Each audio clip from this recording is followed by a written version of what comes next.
राष्ट्रीय जनता दल के सांसद मनोज कुमार झा ने सोमवार को चुनाव आयोग की विश्वसनीयता पर सवाल उठाते हुए हाल ही में हुए एक चुनाव पूर्व सर्वेक्षण का हवाला दिया।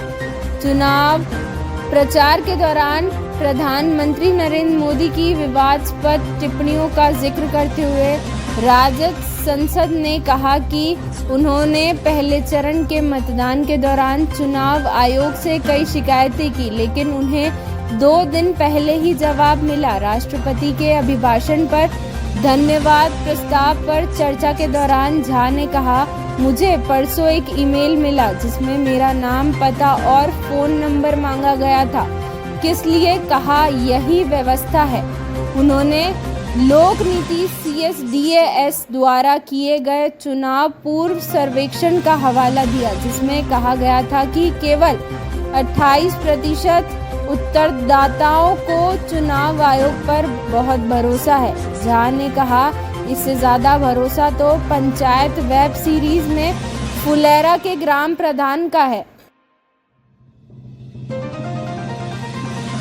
नेता प्रतिपक्ष राहुल गांधी का संसद में पहला भाषण।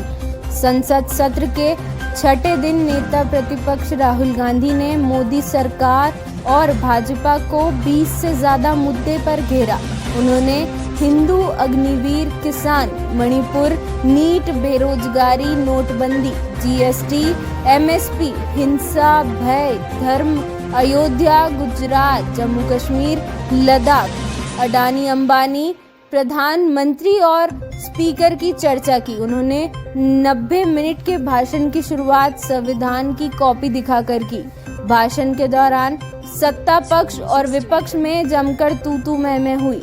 राहुल गांधी ने अग्निवीर PM मोदी के परमात्मा से डायरेक्ट कनेक्शन और किसानों के MSP कानून की बात कही। इस पर PM 2 बार, शाह, राजनाथ 3 बार, शिवराज चौहान और भूपेंद्र यादव को एक बार खड़े होकर टोकना पड़ा। GST संग्रह में 7.7% की वृद्धि। 2021 के बाद सबसे धीमी वृद्धि जून 2023 में आई। GST संग्रह 80.292 करोड़ तक रहा, जिसमें वस्तुओं के आयात पर एकत्र 39.35 करोड़ शामिल है। सूत्रों के अनुसार जून में सकल वस्तु एवं सेवा कर संग्रह लगभग 1 करोड़ 74 लाख रहा, जो जून 2023 में एकत्र 1,61,497 करोड़ से लगभग 7.7% की वृद्धि दर्शाता है। यह GST से सबसे धीमी वृद्धि को दर्शाता है। राष्ट्रीय रक्षा अकादमी खड़गवासला और भारतीय सैन्य अकादमी देहरादून के पूर्व छात्र उन्हें दिसंबर 1985 में गढ़वाल राइफल में कमीशन दिया गया था। 37 वर्षों से अधिक के शानदार करियर में उन्होंने संघर्ष और भूभाग प्रोफाइल के एक विस्तृत स्पेक्ट्रम में सेवा की है और कई कमांड, स्टाफ और निर्देशात्मक नियुक्तियों में भाग लिया है।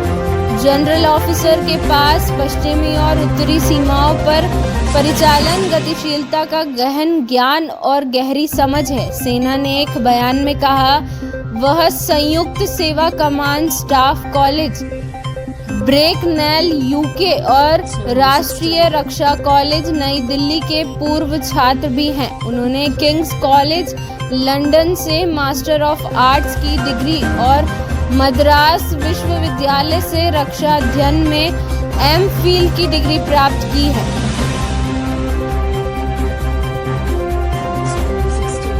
कांग्रेस के आक्रामक नेता मल्लिकार्जुन खड़गे ने सोमवार को राज्यसभा में विपक्ष का नेतृत्व किया और नीट मेडिकल प्रवेश परीक्षा में कथित अनियमितताओं और संसद परिसर में राष्ट्रीय नेताओं की मूर्तियों को दूसरी जगह स्थापित करने के विवाद जैसे मुद्दों पर सरकार पर हमला बोला। लेकिन शायद सबसे बड़ा विवाद खड़गे और सत्तारूढ़ भारतीय जनता पार्टी के उनके समक्ष JP नड्डा के बीच हुई संक्षिप्त नोक-झोंक थी जब पूर्व ने राज्यसभा के सभापति जगदीश धनखड़ से अगले 3.5 साल अपने कार्यकाल के शेष तक सच्चाई के पक्ष में रहने का आग्रह किया था। खड़गे का यह कटाक्ष कांग्रेस और अन्य विपक्षी दलों द्वारा इस सत्र और पिछले सत्रों में लगातार शिकायतों के बीच आया है कि उन्हें संसद के दौरान बोलने की अनुमति नहीं है। सरकार की आलोचना या सवाल करने की तो बात ही दूर है। यह आरोप इस सप्ताह भी उठाया गया। कांग्रेस सांसद राहुल गांधी ने दावा किया कि लोकसभा अध्यक्ष ओम बिरला के कहने पर उनका माइक्रोफोन बंद कर दिया गया था। अयोध्या में रामलला के पुजारियों के लिए सोमवार 1 जुलाई से ड्रेस कोड लागू हो गया। पुजारी मंदिर में मोबाइल भी नहीं ले जा सकेंगे। मुख्य पुजारी, 4 सहायक पुजारी और 2 ट्रेनी पुजारी एक खास परिधान में दिखेंगे। अब तक गर्भगृह में पुजारी केसरिया रंग के कपड़े में दिखते थे। सर पर केसरिया साफा, कुर्ता और धोती पहनते थे, लेकिन राम मंदिर ट्रस्ट ने इसमें बदलाव किया है। अब पुजारियों को पीताम्बरी चौबंदी के साथ धोती और सर पर साफा बांधना होगा। रामलला के दरबार में 1 जुलाई से पुजारी स्मार्टफोन नहीं ले जाएंगे। संतोष तिवारी ने बताया, राम मंदिर ट्रस्ट ने सुरक्षा कारणों से यह निर्णय लिया है। गुरुग्राम पुलिस ने बताया कि सोमवार को गुरुग्राम के द्वारिका एक्सप्रेसवे पर सेक्टर 107 में एक 16 वर्षीय लड़के को अपने पड़ोस में रहने वाली 9 वर्षीय बच्ची की कथित तौर पर गला घोंटकर हत्या करने और उसके शव को जलाने के प्रयास के आरोप में गिरफ्तार किया गया। पुलिस ने बताया कि आरोपी सुबह करीब 10 बजे पीड़िता के घर उसका होमवर्क करने गया था, जब उसकी मां और भाई अपने पड़ोसी के अपार्टमेंट में गए हुए थे।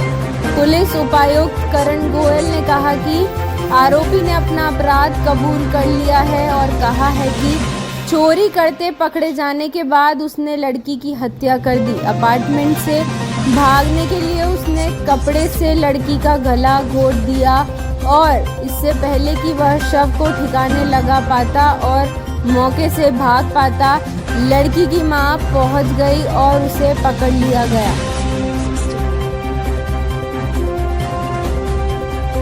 प्रयागराज के पुलिस कमिश्नर तरुण गाबा और अन्य वरिष्ठ पुलिस अधिकारियों ने 3 कानूनों, भारतीय न्याय संहिता, भारतीय नागरिक सुरक्षा संहिता और भारतीय साक्ष्य अधिनियम के बारे में आम जागरूकता बढ़ाने के लिए कार्यशालाएं और बैठकें की।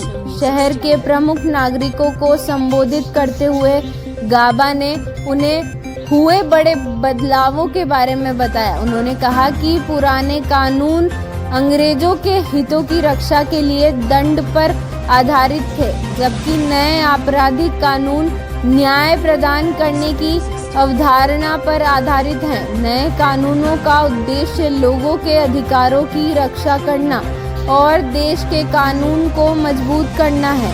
साथ ही सभी के लिए त्वरित न्याय सुनिश्चित करना है। नया कानून अपराध के स्थान की परवाह किए बिना किसी भी संचार तकनीक का उपयोग करके एफआईआर दर्ज करने और एफआईआर की मुफ्त प्रति प्राप्त करने का अधिकार प्रदान करता है।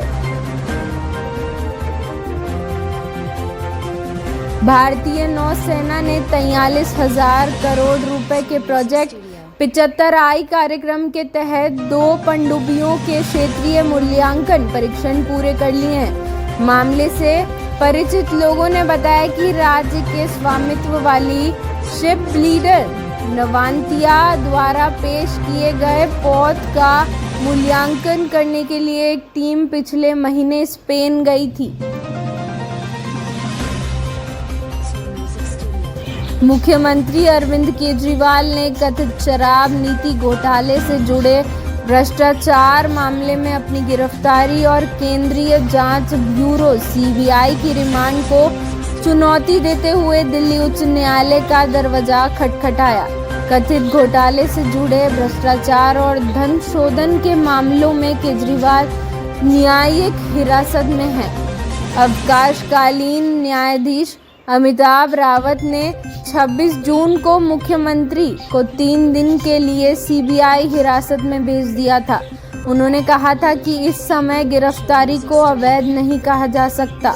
हालांकि न्यायाधीश ने कहा था कि गिरफ्तारी अवैध नहीं है, लेकिन सीबीआई को अति उत्साही नहीं होना चाहिए। बाद में 29 जून को अवकाशकालीन न्यायाधीश सुनैना शर्मा ने केजरीवाल को न्यायिक हिरासत में भेज दिया, क्योंकि सीबीआई ने इस समय उनकी और रिमांड की मांग नहीं की थी।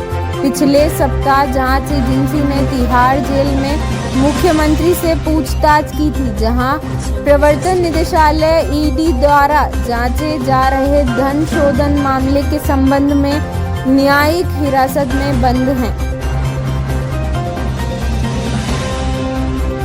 दिल्ली उच्च न्यायालय में कथित आबकारी नीति घोटाले में बीआरएस नेता कविता की जमानत याचिका खारिज कर दी।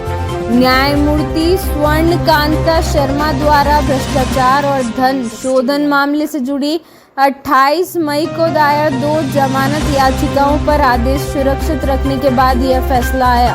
कविता ने 6 मई को ट्रायल कोर्ट के फैसले को चुनौती दी थी, जिसने केंद्रीय जांच ब्यूरो को भ्रष्टाचार मामले और प्रवर्तन निदेशालय के धन शोधन मामले दोनों में उनकी जमानत याचिकाओं को खारिज कर दिया था। ईडी ने तर्क दिया, धन शोधन के अपराध के मामले में मुकदमे के दौरान अभियुक्त की उपस्थिति सुनिश्चित करने या सबूतों की रक्षा करने वाली मात्र नियमित शर्तें पर्याप्त नहीं है, क्योंकि अपराध की सीमा पार प्रगति और अभियुक्त द्वारा इस्तेमाल किए जा सकने वाली प्रभाव के कारण ऐसा हो सकता है। एक अभियुक्त आज उपलब्ध तकनीक का उपयोग करके गुमनाम रूप से धन के निशान को हटा सकता है, जिससे जांच और मुकदमा निरर्थक हो जाता है। सीबीआई ने जमानत याचिका का विरोध करते हुए कहा, आरोपी याचिकाकर्ता को जमानत पर रिहा कर दिया गया है। इस बात की पूरी संभावना है कि वह जांच को बाधित करेगी, विशेष रूप से तब जब वह संवैधानिक अदालतों द्वारा कई निर्णयों से निर्धारित ट्रिपल टेस्ट को पूरा करने में विफल रहेगी। राहुल गांधी ने लोकसभा में बोलते हुए अग्निवीर योजना को लेकर सरकार पर निशाना साधा और इसे सरकार के लिए उपयोग करो और फेंक दो वाली योजना करार दिया। चुनाव बहुत पहले ही खत्म हो चुके हैं, अब संसद में चर्चा का समय आ गया है।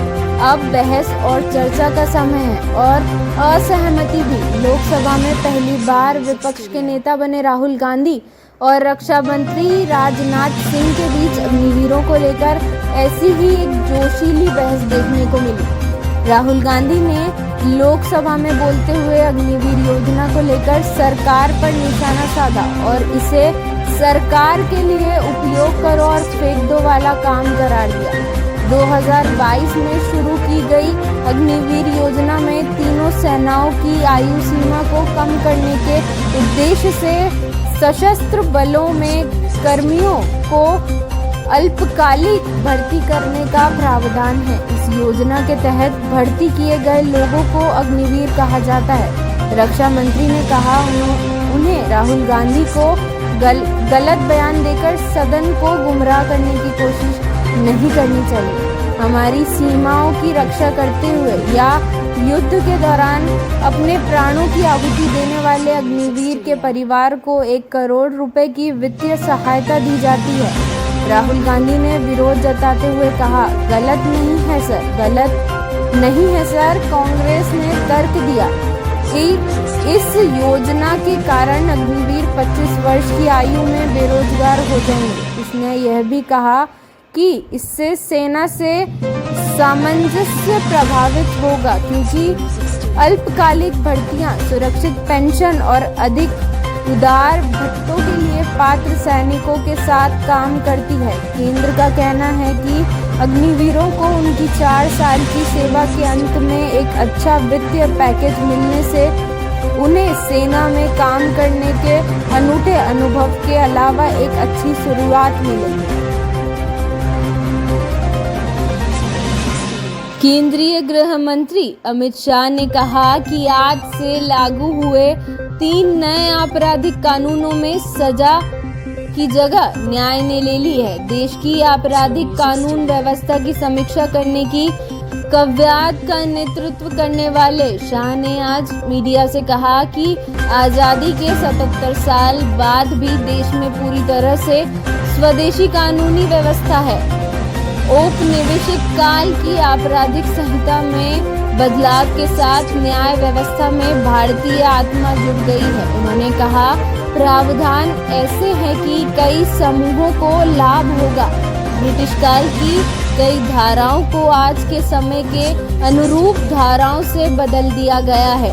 महिलाओं के विरुद्ध हिंसा से संबंधित अपराधों पर शाह ने कहा कि नए कानून से पीड़िता का बयान उसके घर पर ही दर्ज करने का प्रावधान है तथा उन्होंने ऑनलाइन FIR सुविधा का भी उल्लेख किया जो उसे सामाजिक कलंक से बचाएगी। उन्होंने कहा, मॉब लिंचिंग के मामले में कानून में कोई प्रावधान नहीं था, अब इसे परिभाषित किया गया है। यह लंबे समय से मांगी थी। साथ ही हमने देशद्रोह की धारा को पूरी तरह से हटा दिया है और राष्ट्र विरोधी गतिविधियों के लिए एक नई धारा लाई है। पहले सरकार के खिलाफ बयान देना अपराध था, अब भारत की एकता और संप्रभुता को नुकसान पहुंचाने की कोशिशों के खिलाफ कार्यवाही के लिए कानून बनेगा। शाह ने कहा कि नए आपराधिक कानून आधुनिक न्याय व्यवस्था का निर्माण करेंगे। हमने न केवल प्रौद्योगिकी को अपनाया है बल्कि अगले 50 वर्षों में होने वाले तकनीकी परिवर्तनों को भी पहले ही रोक लिया है। मेरा मानना है कि यह दुनिया की सबसे आधुनिक आपराधिक न्याय व्यवस्था होगी। राहुल गांधी की हिंदू टिप्पणी पर प्रतिक्रिया देते हुए उत्तर प्रदेश के मुख्यमंत्री योगी आदित्यनाथ ने सोमवार को कांग्रेस नेता को अपरिपक्व कहा।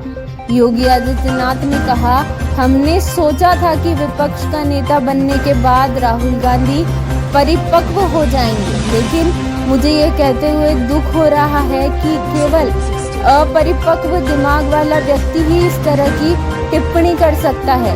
हिंदू भारत का मूल समाज और इस देश की आत्मा है। राहुल गांधी ने लोकसभा में बोलते हुए कहा कि जो लोग खुद को हिंदू कहते हैं वे 24 घंटे हिंसा और नफरत में लगे रहते हैं। जिसके बाद राष्ट्रीय जनतांत्रिक गठबंधन NDA के सांसदों में भारी विरोध प्रदर्शन किया।